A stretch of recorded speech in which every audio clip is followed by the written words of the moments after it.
بسم اللہ الرحمن الرحیم۔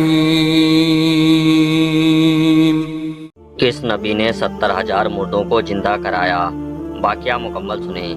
بنی اسرائیل کو فرعون کے چنگل اور غلامی سے نجات دلا کر حضرت موسیٰ علیہ السلام لے آئے تھے۔ بنی اسرائیل سرزمین مقدس فلسطین میں آباد ہو چکے تھے۔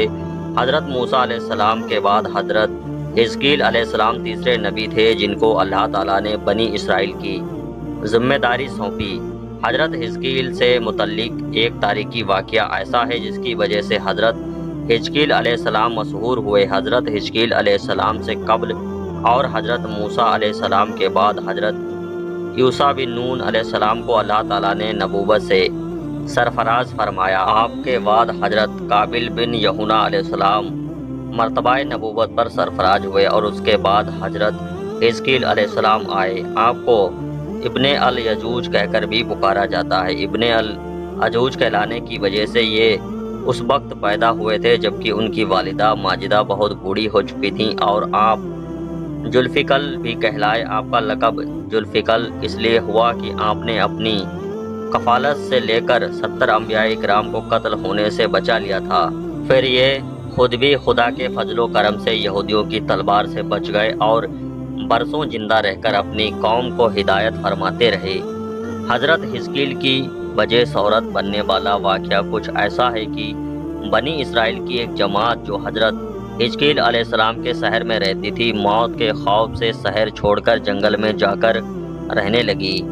ہوا کچھ یوں کہ طاعون کی وبا پھیل جانے سے لوگوں کی اماوت شروع ہو گئی تھی، جس کی وجہ سے یہ لوگ موت کے خوف سے شہر چھوڑ کر جنگل میں جا بسے۔ اللہ تعالیٰ نے ان لوگوں کو یہ حرکت بہت زیادہ ناپسند ہوئی، چنانچہ اللہ تعالیٰ نے ایک عذاب کے فرشتے کو اس جنگل میں بھیج دیا۔ اس نے ایک پہاڑ کی آڑ میں چھپ کر اور چیخ مار کر بلند آواز سے یہ کہہ دیا کہ موتفا، یعنی تم سب مر جاؤ، اور اس مویز اور بھیانک چیخ کو سن کر بغیر کسی بیماری سے بالکل اچانک یہ سب کے سب مر گئے۔ روایت کے مطابق فرشتے کی چیخ کی وجہ سے جنگل میں آ کر بسنے والی افراد لقمۂ فضل بن گئے، جن کی تعداد 70,000 تھی۔ مردوں کی تعداد اس قدر زیادہ تھی کہ لوگ ان کے کفن اور دفن کا کوئی انتظام نہیں کر سکے، اور ان مردوں کی لاشیں کھلے میدان میں بغیر کفن 8 دن تک پڑی رہنے کے بعد سڑنے لگیں۔ اس سے بے انتہا تعفن اور بدبو پھیل گئی اور پورے جنگل اور اس کے طرفین میں یہ بدبو اور تعفن پھیلنے لگا۔ لوگوں نے اس کی لاشوں کو پرندوں اور ان کی بو کو خود کو محفوظ کرنے کے لیے جنگل کے ارد گرد ایک دیوار بنا دی۔ کچھ دنوں کے بعد حضرت حزقیل علیہ السلام کا اس جنگل سے گزر ہوا تو اپنی قوم کے لوگوں کی لاشیں پہچان گئے، اور اپنی قوم کے 70,000 انسانوں کی اس موت ناہنی اور بے غور و کفن لاشوں کی فراوانی دیکھ کر رنج و غم سے ان کا دل بھر آیا۔ آپ دیدہ ہو گئے اور باری تعالیٰ کے دربار میں دکھ بھرے دل سے گڑ گڑا کر دعا مانگنے لگے کہ اے اللہ، یہ میری قوم کے افراد تھے جو اپنی نادانی سے یہ غلطی کر بیٹھے کہ موت کے ڈر سے شہر چھوڑ کر جنگل میں آ گئے۔ یہ سب میرے شہر کے باشندے ہیں، ان لوگوں سے مجھے انس تھا اور یہ لوگ میرے دکھ سکھ میں شریک تھے۔ افسوس کہ میری قوم ہلاک ہو گئی اور میں بالکل اکیلا رہ گیا۔ اے میرے رب، یہ قوم تھی جو تیری حمد کرتی تھی اور تیری توحید کا اعلان کرتی تھی اور تیری کبریائی کا خطبہ پڑھتی تھی۔ آپ بڑے سوج دل سے ساتھ اس دعا سے مشغول تھے کہ اچانک آپ پر وحی اتر پڑی کہ اے حزقیل علیہ السلام، آپ ان بکھری ہوئی ہڈیوں سے فرما دیجئے کہ اے ہڈیوں، بے شک اللہ تعالیٰ تم کو حکم فرماتا ہے کہ تم اکٹھا ہو جاؤ۔ یہ سن کر بکھری ہوئی ہڈیوں میں حرکت پیدا ہوئی اور ہر آدمی کی ہڈیاں جمع ہو کر ڈھانچے میں بن گئیں۔ پھر یہ وحی آئی کہ اے حزقیل علیہ السلام، آپ فرما دیجئے کہ اے ہڈیوں، تم کو اللہ کا حکم ہے کہ تم گوشت پہن لو۔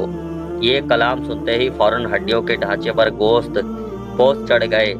پھر تیسری بار وحی نازل ہوئی کہ حزقیل، اب کہہ دو کہ اے مردوں، خدا کے حکم سے تم سب اٹھ کر کھڑے ہو جاؤ۔ چنانچہ آپ نے یہ فرما دیا تو آپ کی زبان سے یہ کلمہ نکلتے ہی 70,000 لاشیں چشمے جسد میں کھڑی ہو گئیں۔ پھر یہ سب لوگ جنگل میں روانہ ہو کر اپنے شہر میں جا کر دوبارہ آباد ہو گئے اور اپنی عمر کی مدت بھر زندہ رہے، لیکن ان لوگوں پر اس موت کا اتنا نشان باقی رہ گیا کہ جن کی اولاد کے جسم سے سڑی ہوئی لاش کی بدبو برابر آتی رہی، اور یہ لوگ جو کپڑا بھی پہنتے تھے وہ کفن کی صورت میں ہو جاتا تھا، اور قبر میں جس طرح کفن میلا ہو جاتا ہے ایسا ہی میل پر ان کے کپڑوں پر نمودار ہو جاتا تھا۔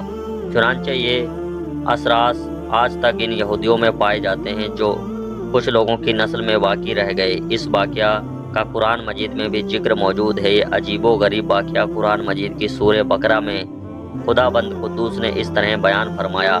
ترجمہ کہ اے محبوب، کیا تم نے نہ دیکھا انہیں جو اپنے گھروں سے نکلے اور وہ ہزاروں میں تھے، موت کے ڈر سے جو اللہ نے انہیں فرما دیا مر جاؤ، پھر زندہ فرما دیا۔ بے شک اللہ تعالیٰ تم لوگوں پر فضل کرنے والا ہے، مگر اکثر لوگ ناشکرے ہیں۔